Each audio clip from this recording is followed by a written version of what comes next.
Girls like you don't become nurses.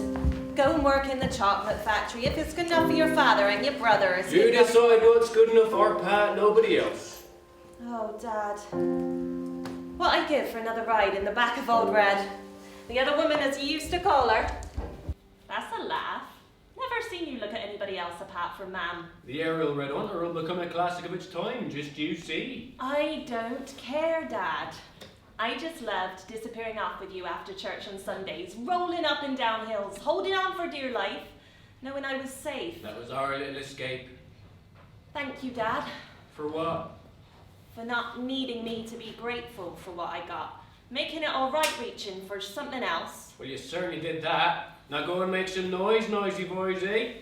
I bloody well.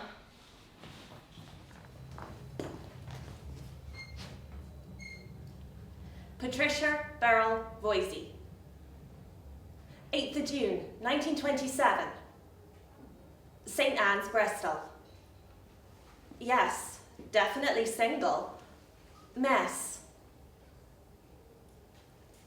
Thank you, matron. I will. And they said I'd never get here, but I did. Oh, 4.5 years training, probationary prelims, and finally, Nurse Voisey, State Registered Nurse, King's College Hospital, London. So, don't you push your luck? Dimier, D-I-M-I-E, sorry, 22 Underhill Road, Dulwich, graduated from Trinity College, Dublin, economics, second class, not quite good enough for Oxford or Cambridge. Will be taking over from his father, importing watches, family business. Yes, that is what is expected. Love history, particularly westerns and the high seas. Wish I could be a sailor. Told I couldn't. Balance issues. I'm deaf in one ear. I'll be fine. Right place? They don't need to know your life story, Gerald. Stay focused. You can trust Mr. Richardson. He is a man of letters. Listen to what he has to say and remember why you're here. And don't get too distracted by well, you know what I mean. Yes, quite right, Mama. Apologies. A bit nervous. Of course. I'll keep a low profile. You always say I'm in a world of my own. Yes, but that is why we're all so frightfully fond of you. Now, don't cause a scene. Do as you're told and hop into bed.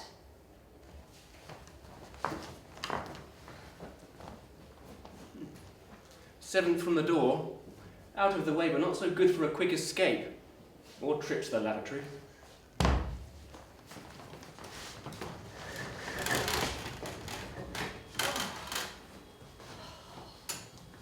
We've got a right messy bugger here. He thinks I'll be spending my days chasing around after him. A cup of tea would really hit the spot. Thank you, Jean. It is all right if I address you by your first name. Wonderful. I'm feeling right at home already. Well, messy and easily distracted. Well, I made his bed. You can line it with him if you like, our Jean.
Sister?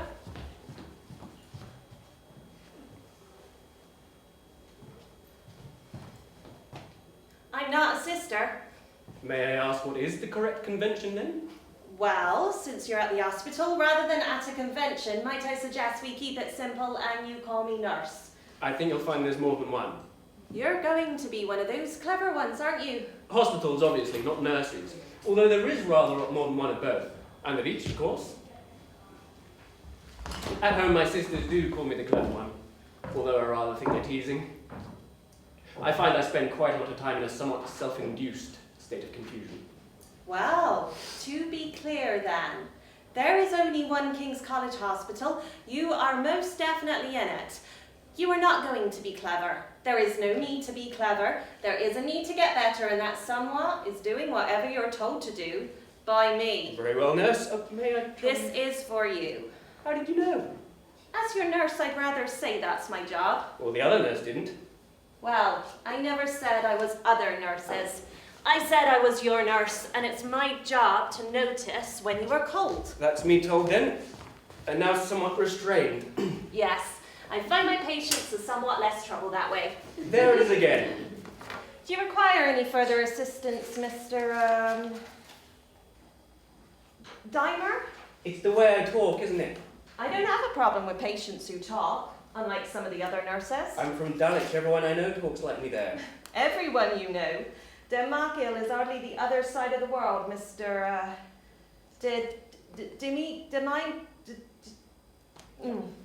I know the porter's been calling me Little Lord Fauntleroy behind my back.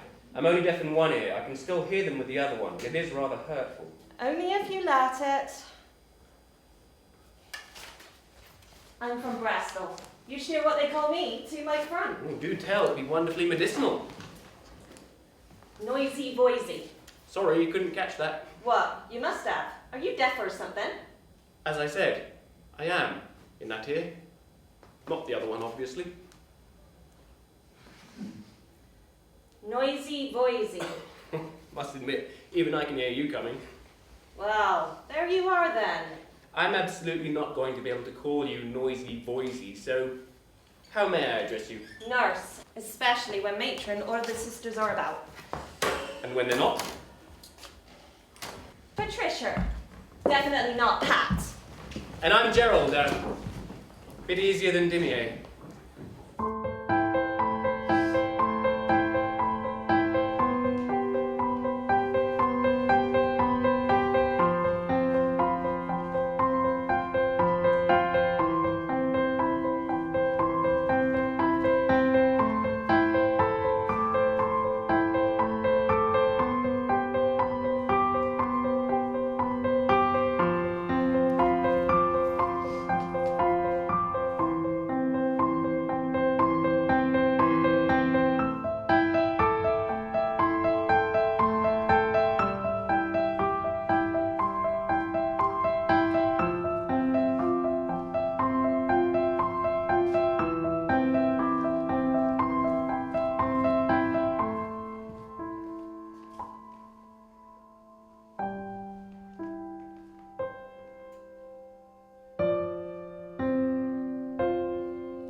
I brought you some more water. You're certainly getting through it. Thank you, my throat gets very dry. The frequent trips to the lavatory are helping pass the hours. The air doesn't help. I thought the smog was bad back home, but it's nothing compared to London. Guess that's why it's always been known as the Big Smoke. I really noticed the difference when we were evacuated. When we were evacuated. Is this we the royal we? Sometimes also referred to as the Victorian we, in Latin, pluralis majestatis. If you say so.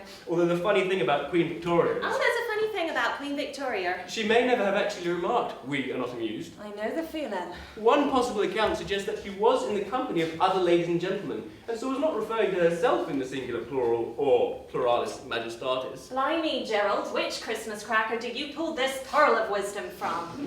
Christmas must be a barrel of laughs at your place. Bill Edge, my history master at Alleyne's. He was very easily distracted, a dreamer. I could lose myself in his lessons. My father owned a cottage near the coast, Port Leven. So you all went together then? Yes, Mr. and Mrs. Maynard stayed in Dulwich, of course. Of course. Who are Mr. and Mrs. Maynard? The servants? Their help, never that.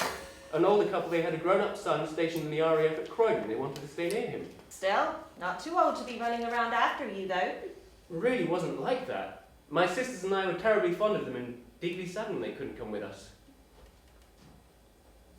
What about you? I wasn't sad. And I didn't have any servants, despite my mother frequently asking what my last one died of.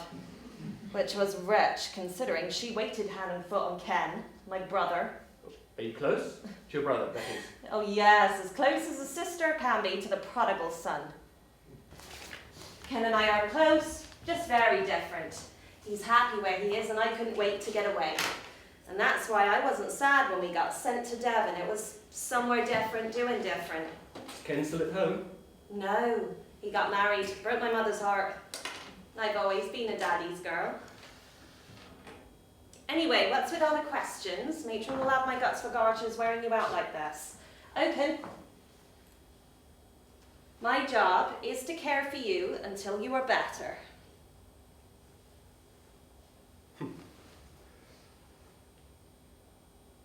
Your pulse is running a little high.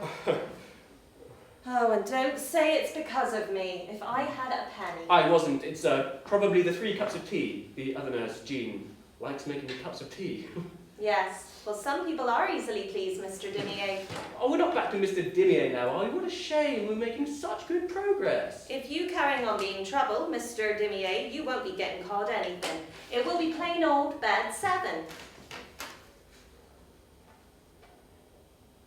Well, you can stop thinking fluttering those baby blues at me. That might work on Nurse Thompson.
What was all that rustling about bed 7? Don't think I'm fooled by those furtive looks. Come on, spit it out. What, literally? It's a boiled sweet. West Indian lime. Would you like one? Cups of tea and boiled sweet. Mr. Dimier, what are your other little fancies, I wonder? Numerous, given half an ounce of encouragement. Would you stay a moment and cover me while I finish my sweet? Matron frightens the life out of me and I'm afraid they're not allowed. Gerald, there's only one crime in here. Oh, do tell, it'll stay under my hat, promise. Getting caught. Matron is doing surgeon's rounds. Coast is clear for a few minutes at least. My feet could do with the rest. Oh.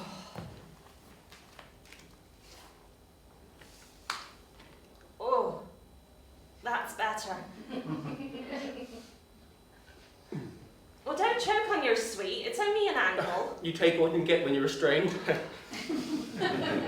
Ankles are quite a rarity for me. Apologies if I seemed overexcited. You do that a lot, I've noticed. What, get overexcited? Apologise for things you don't need to apologise for. Girl is flattered by a little attention once in a while.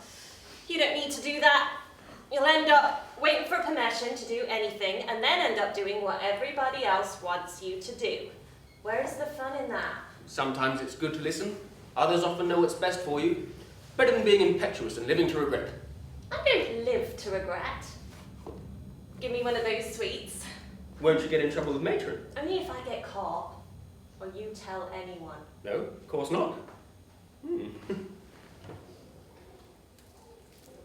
How wonderfully conspiratorial. If you say so. Why aren't you going to have it now? I don't want to be breathing boiled sweets over my other patients. And that's my choice, you see. I'm a rebel, not for the sake of it, but for my sake. My dad always told me, only an unreasonable person would expect others to bend to their way of thinking. Therefore, all progress is made by unreasonable people. Your father sounds like a very wise man. He probably got it from a film. He loves the flicks, my dad. I do too. Gary Cooper. I wanted him. Tall, dark, handsome.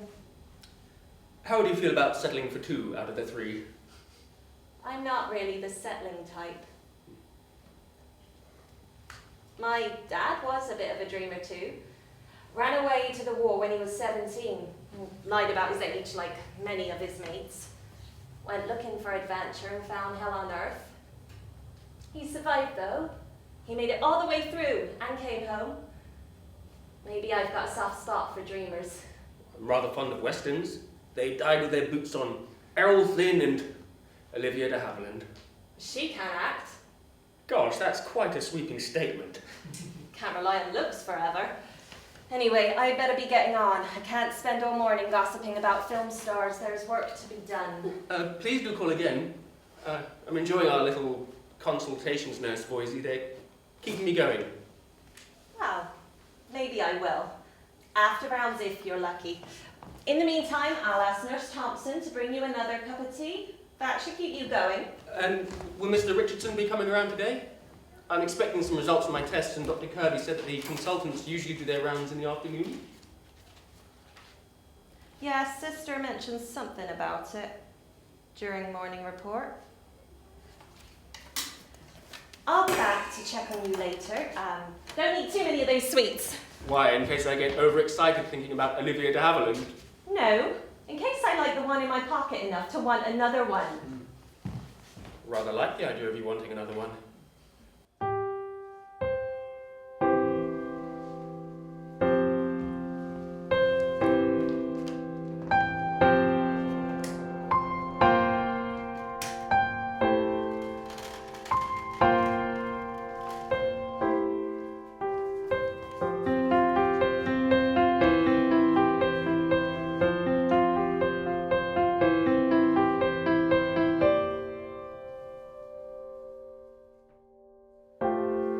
What's that got to do with it? I will speak up when something needs to be said. If a doctor's missed something or it's in the patient's best interest.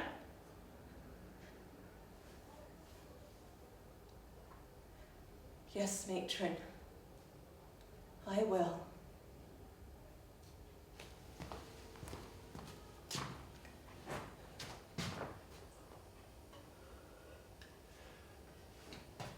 Hello!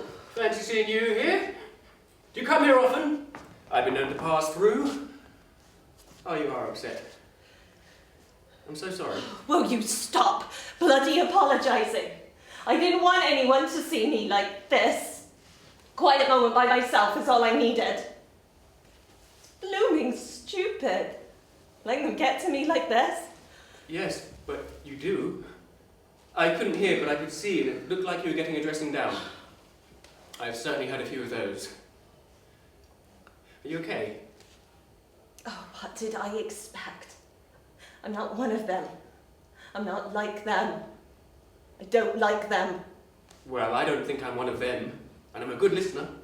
And you picked a good spot to be quiet. The patient's recreation room has to be the most deserted spot in the hospital.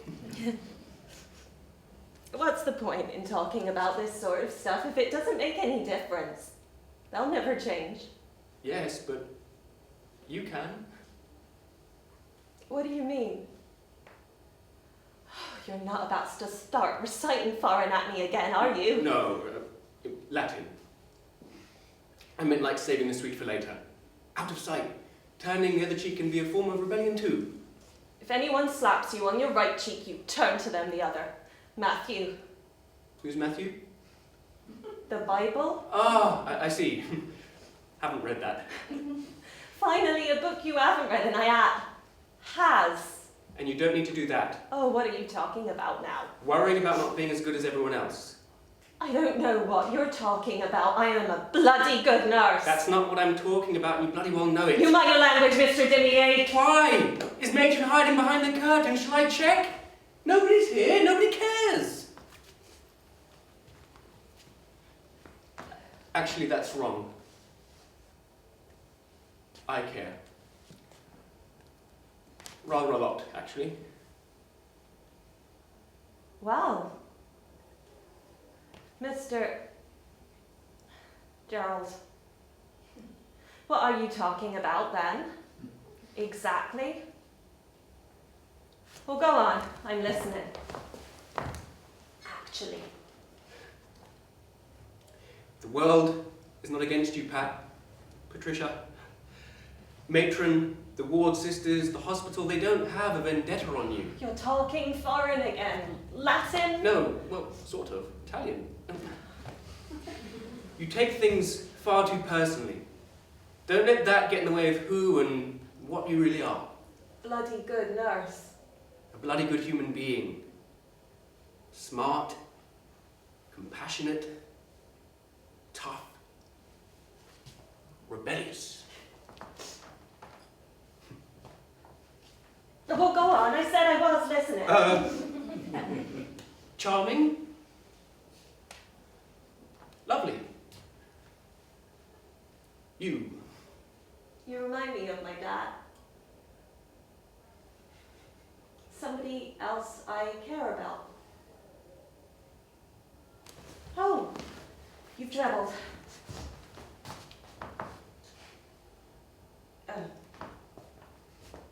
I will get you a clean pair of pajamas.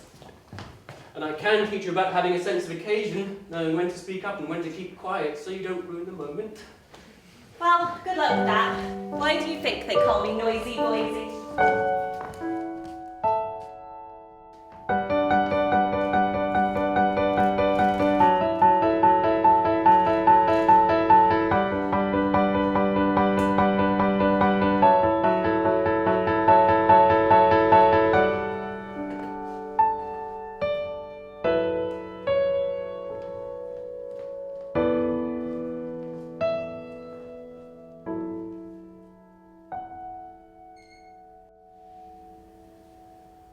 Yes, it's as expected. There's a chance it's follicular. But overall, Mr. Richardson would regard the risk as low to medium of reoccurring after surgery. Well, that is excellent news, Gerald. So reassuring. But Mr. Richardson knows what he's doing. Once it's all cut out, all will be well. I'm certain of it. Thank you. So good of you to write. Must be very busy and sorry not to be around to do my bit. Baba must be rushed off his feet. Please send my apologies. It sounds like I'll be back on mine very soon. Your father is doing just fine, as always. We miss you and wish you the speediest of recoveries. Oh, Mr. and Mrs. Maynard send their kindest regards. Your sisters will be in presently. That should cheer you up a bit. Must get frightfully lonely without anyone to converse with. Actually, Mama, there is someone over.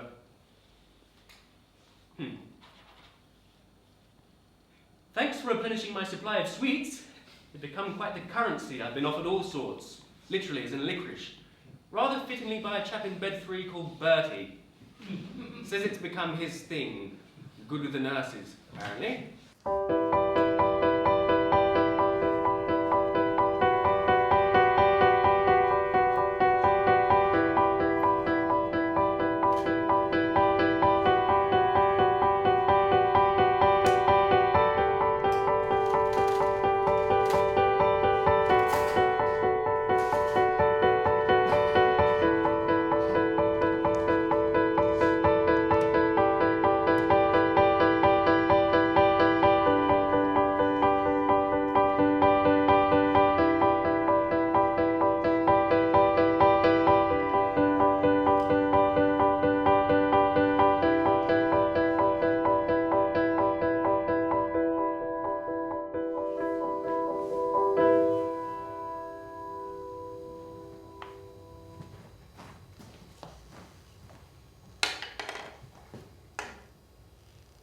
yourself again, Gerald? I think I've got Vinnick on the run. Well, someone's got to be eaten one day. Yes, you're quite right, but not me. Probably another Russian. I wouldn't mind, but chess isn't even his full-time ruse. Something about building computers. They'll soon be running everything, apparently. Well, they're not running things today. That's all you need to be worrying about. My dad taught me. I loved playing with him. Mum never had the patience. Thank you, by the way. Whatever for? For not assuming I wouldn't know who Bob Vitnick was. I love learning and finding out about things. Classical music, too. Concerts at Colston Hall. They've just rebuilt it after the fire. It's beautiful. Like a phoenix out of the ashes. It's a concert hall, Gerald. How are you today, then? Mr. Richardson came to see you yesterday, didn't he? I prefer easy listening. The music scene nowadays is so confused. Lawrence Welk, he plays the accordion. I'm going to learn when I get straight. Cancer, Gerald, it's a word. You can say it, you know. It's not going to change anything if you don't talk about it. We know now, so we can do something about it. My family and I have discussed it, and we know it has to be done. Do they have cancer too? Good God, I hope not. Did Mr. Richardson let something slip? No, Gerald, I was being facetious. Whatever the right word is. You've got cancer, not your parents. Medullary thyroid carcinoma. Didn't have any trouble getting that out? That's because it's medical. I don't have a problem with medical. Come to think of it, that type does run in families too. I'm going to need surgery. After that, the prognosis is pretty well for the next 5 years or so anyway. And Mr. Richardson has said he can fit me in next Thursday, which is frightfully decent of him. Isn't it? When do you start the radioactive iodine? I don't think I'll be having any of that. I don't remember anyone mentioning that. Well, I do. Must have fallen in your death ear. Now you really are being facetious. Not a trait I'm particularly keen on, I must say. I prefer... Your friends to be less noisy. Well, that's what you get with me, you see. Consensus is what I was going to say. Well, you're always doing what everybody else wants you to do. Don't put words in my mouth. I'm sick and tired of people doing that. Right, let's talk about this. Like what friends do. Seems pretty simple. Mr. Richardson will remove my thyroid and the tumour with it. Of course, there's no guarantees of this sort of thing, but overall he'd regard the risk as low to medium. And after that, I'll be taking thyroxine for the rest of my life. Have you told the cancer that? Patricia, what on earth are you talking about? That it's not coming back. Cancer isn't simple, Gerald. You can't just cut it out and hope for the best. It doesn't work like that. Well, that's making me feel a lot better. I thought it was your job to make me feel better. That's what you told me. My job is to make you better, Gerald. And that doesn't necessarily mean saying or doing the done thing. I read in the Lancet, radioactive iodine is like one of those guided missiles the Yanks have been working on. Exactly! Missiles! Radioactive fallout! Death! Destruction! The people of Hiroshima know all about radioactivity. Why would anyone in their right mind put that in their body? To kill cancer, Gerald. I have spoken to Mr. Richardson, and that's why Matron was having her say. With the type you've got, it's likely it's spread. And cancer works quickest in the young. But Mr. Richardson said the risk was low to medium. After surgery, if it does come back, it'll more than likely be where they can see it, we can deal with that as and when. There's the royal we again, Gerald. This is about you, nobody else. I have all due respect for doctors most of the time, but they are not gods. They cannot see the cancer cells. Radioactive iodine can and it will kill them.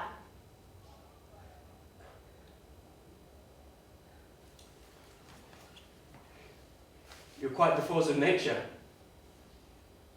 I've never met anyone who's so certain about the right thing to do and when to do it. If you can trust yourself when all men doubt you.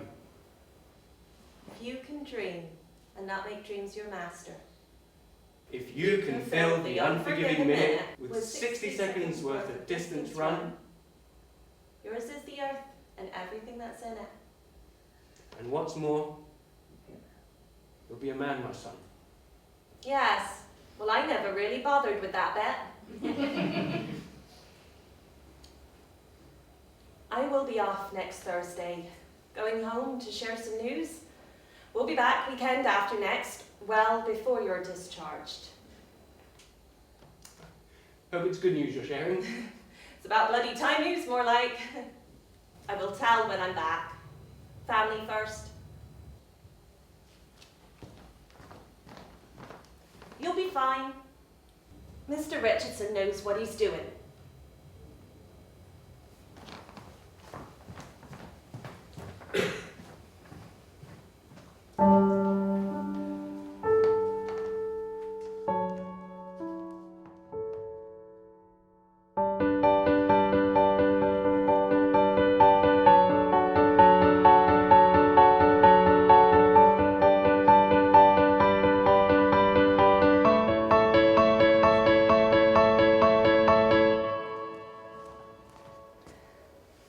Ma?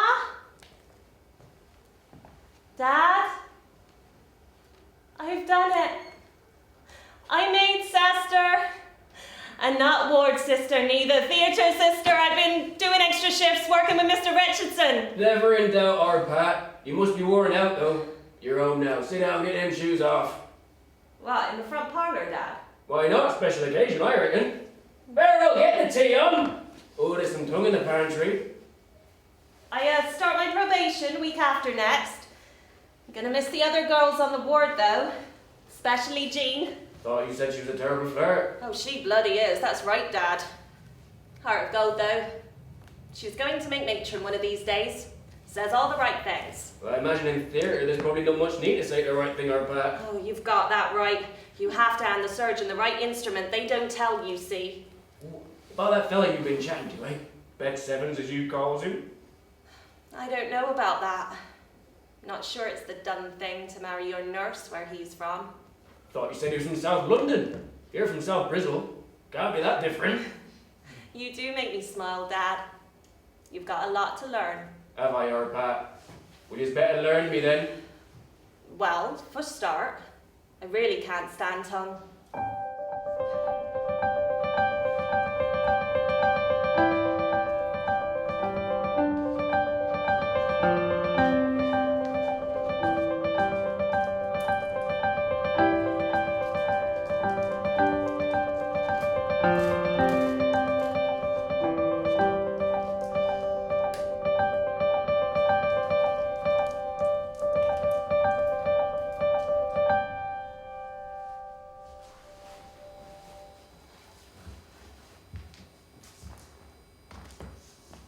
In this afternoon, the theatre, Mr. Dimier, halfway up Mr. Richardson's list. Good spot, I'd say. He should have warmed up by then. Thank you, Dr. Kirby. That's very reassuring. If you had a moment, I've been doing some thinking. Well, yes, we're not totally adverse to patients thinking in this hospital. What is on your mind? Post-operative care. I wondered if it was too late to be considered for Mr. Richardson's trial. Possibly not. Must say I'm surprised, though. According to your notes, you were totally against the idea. What has altered your opinion? The article in The Lancet, describing it rather like one of those futuristic guided missiles. You've been doing your research, Mr. Dimier. Very impressive. I'm a great believer in accessibility to knowledge. It takes the mystery out of things. Where did you get a hold of the copy of The Lancet? As a matter of fact, I didn't. A very well-informed friend put me onto it. Is he in the medical profession? Actually, no. I mean, yes. She is. Rather like you. That is excellent news, Mr. Dimier. It's good to know that progress is coming and not just at King's. I will have a word with Mr. Richardson after the operation to see how the land lies. In the meantime, remember, nil by mouth, no more cups of tea.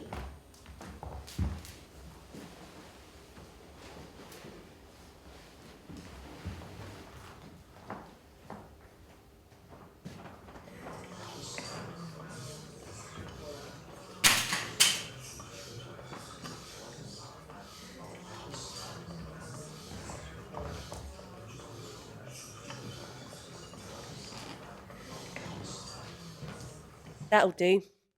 There you go, Pat. Promised I'd look after him for you. What are these? Not licorice all sorts. Oh, and a letter. Better make sure she gets that.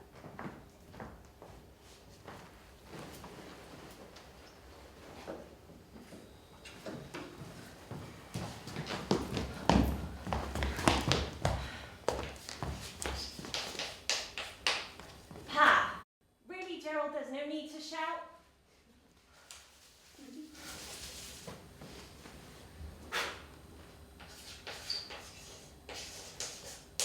Sorry. I thought I told you, not Pat, especially on ward.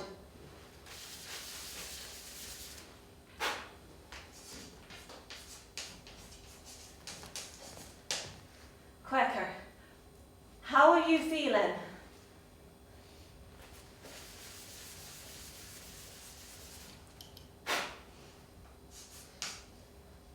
A bet.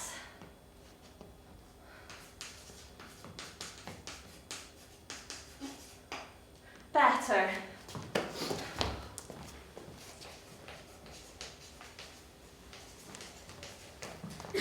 Thank you.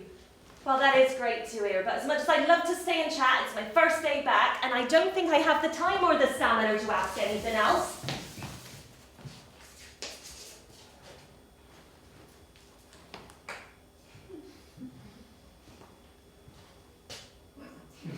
Okay. Got it. Spare you the chalk in case you need it. How long till you can talk again? Oh, Dr. Kirby said any time from this morning. Yes, that's what it says on your notes. What's this about time news then? I've got a new job. Theatre sister. I'm working with Mr. Richardson. So no more hospital corners or bed sevens for a while. Oh, that's a whole new career in front of you. Congratulations, Noisy Voisey. You went and got what you wanted. It took too long at times. I often find I have to take the long way round in order to get what I want. I've noticed it's the not giving up part. That's the crucial factor. A new career, a new direction. You did say you weren't the settling type. I don't know about that. I'm just going to take each struggle as it comes. I seem to attract them somehow. What about you? You'll be out of here soon? Yes, helping Baba with the ropes, family business. I love meeting our customers and hearing their different stories and finding out about their business. See, that's what makes you interesting. That's encouraging. What? That you're interested in other people, not just yourself. My family would say too interested. I would agree. Our interest in other people's problems is often limited, but our interest in how they solve them should be limitless. Very well put, Gerald. I couldn't agree more. I think I'd like to start a family. Being in here, I've become certain about that too. Well, good job, Mr. Richardson. Only took out your thyroid then. Anyway, I better be getting on. Bed 3 needs stripping. Keep up with the fluids and don't wear yourself out with that chalkboard. Quite like the idea of wearing myself out with you.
I got your letter. Thank you. Beautiful handwriting, it's very fancy. You scrub up pretty well too.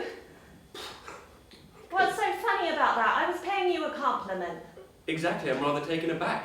No mention of dribbling, rustling, or looking at you in a provocative way. Rather nice. I could get used to it. Well, don't get too ahead of yourself. It's probably because you're leaving. I'm always nice at goodbyes.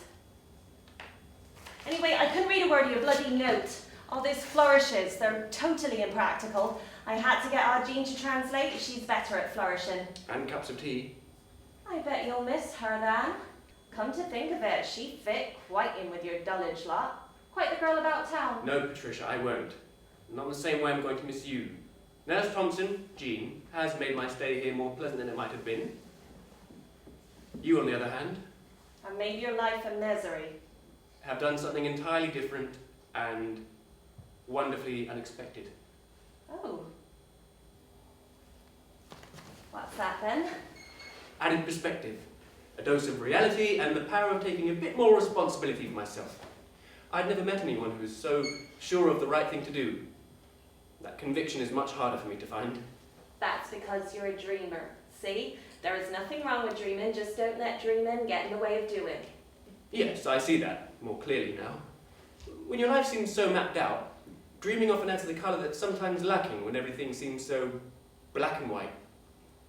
Gosh, that's rather good. I must start writing these things down. There you go. Writing is doing. You could be a good writer. Dreamers make good writers, I imagine. Sail the high seas or be a cowboy, whatever you like. Just don't be put off by what others expect of you. I'd be packing boxes back at the chocolate factory otherwise. And don't be put down by what others say. Exactly. But you are. Deep down. Even though you think you keep it hidden, those closest to you can see it.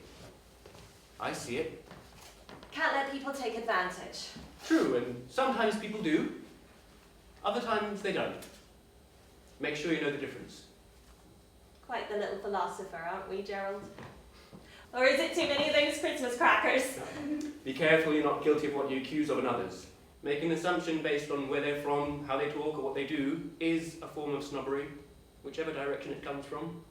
You mean up or down? I meant exactly and only what I said. Point taken, Gerald. How are you getting home then? Have Mr. and Mrs. Maynard been sent for you? Patricia! I'm sorry. Are you being collected? Yes, it's quite the welcome party. Mother, my sisters, and dear cousin Anna Maria, visiting from Geneva. Keeping it in the family then, are we? Oh, no, nothing like that. We all so look forward to having her with us. I know my sisters adore having another young woman in the house. Come to think of it, my father and mother are cousins. Well, that explains a lot then. I better be getting on. As soon as one lot leaves, another arrives.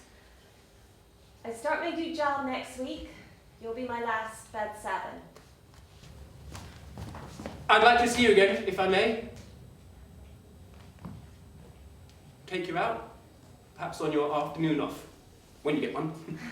Oh, I don't know about that. Not sure it's the done thing to be seen out with your nurse. What would people say? Well, firstly, I believe it's sister nowadays, and that congratulations are in order. And secondly, I rather like the idea of giving people something to talk about. I've turned you into quite the rebel, haven't I, Gerald? You may write to me, and you can call me Pat. I'll write my address on the back of your notes. I already have it. Nurse Thompson. She's been quite the matchmaker. I thought she was after you. Oh no, she's rather sweet in that chap in bed 3, Bertie, if I remember correctly.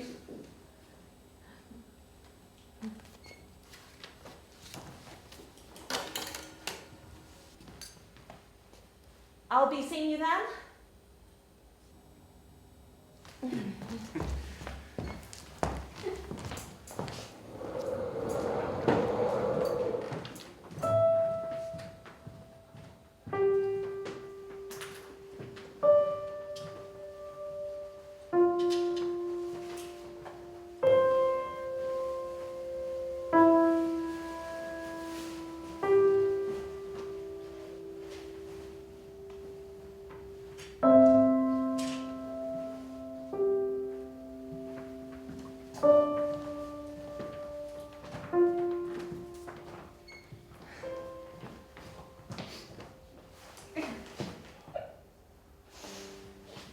You haven't grown two heads then. All started glowing in the dark. Yeah.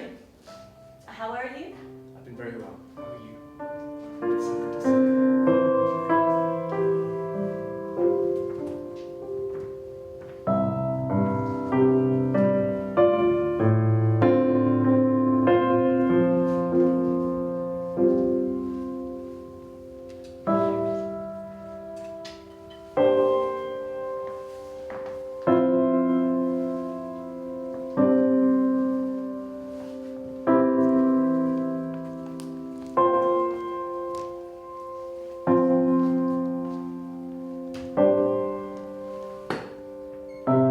They never told you what they wanted.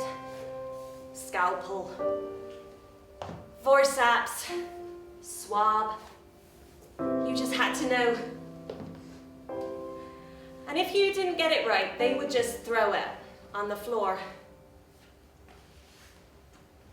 One time in theatre, I had to tell the surgeon we'd have nothing left if he carried on doing that. Anyway, I've done my bit.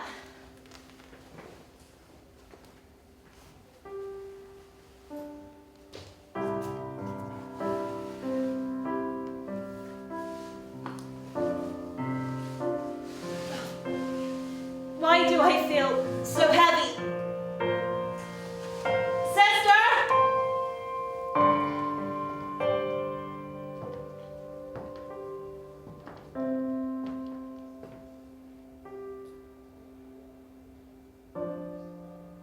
Oh, it is you.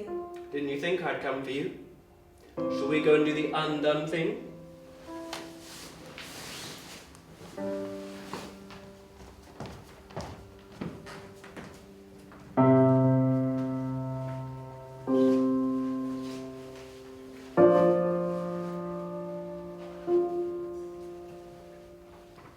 Gerald did have radioactive iodine treatment, always crediting Noisy Voisey with his conversion.